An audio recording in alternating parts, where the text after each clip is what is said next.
Bahari ini kita laksanakan 3 kali tahun ini, dan salah satu dasar kita pilih Pantai Kagaule Umulindu ini, pertama masalah keindahan alamnya, airnya yang bersih, dan keindahan alam yang memang beda dibanding dengan pantai-pantai yang ada di Kabupaten Kota, khususnya di Kepulauan Nias sendiri.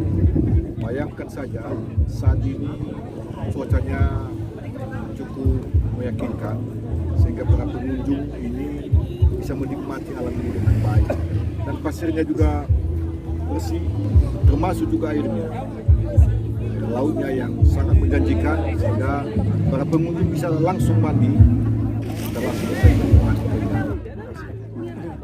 Bisa diperjelas Pak, apa saja kegiatan yang dilaksanakan pada bersama hari yang dilaksanakan saat ini Pak? Ya, khusus untuk tahun ketiga ini di Pesona Bahari tahun 2019 ada 7 kegiatan.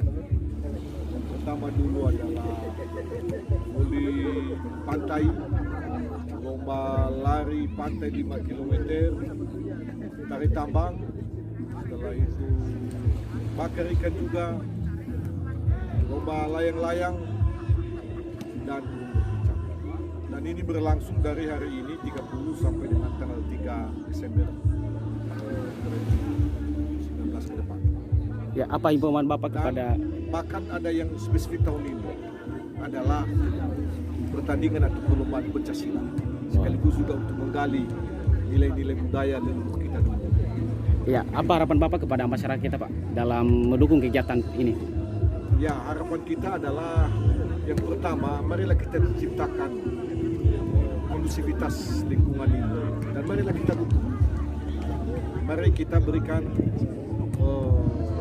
sikap yang baik terhadap tamu-tamu para pengunjung kita, lebih-lebih besok ini.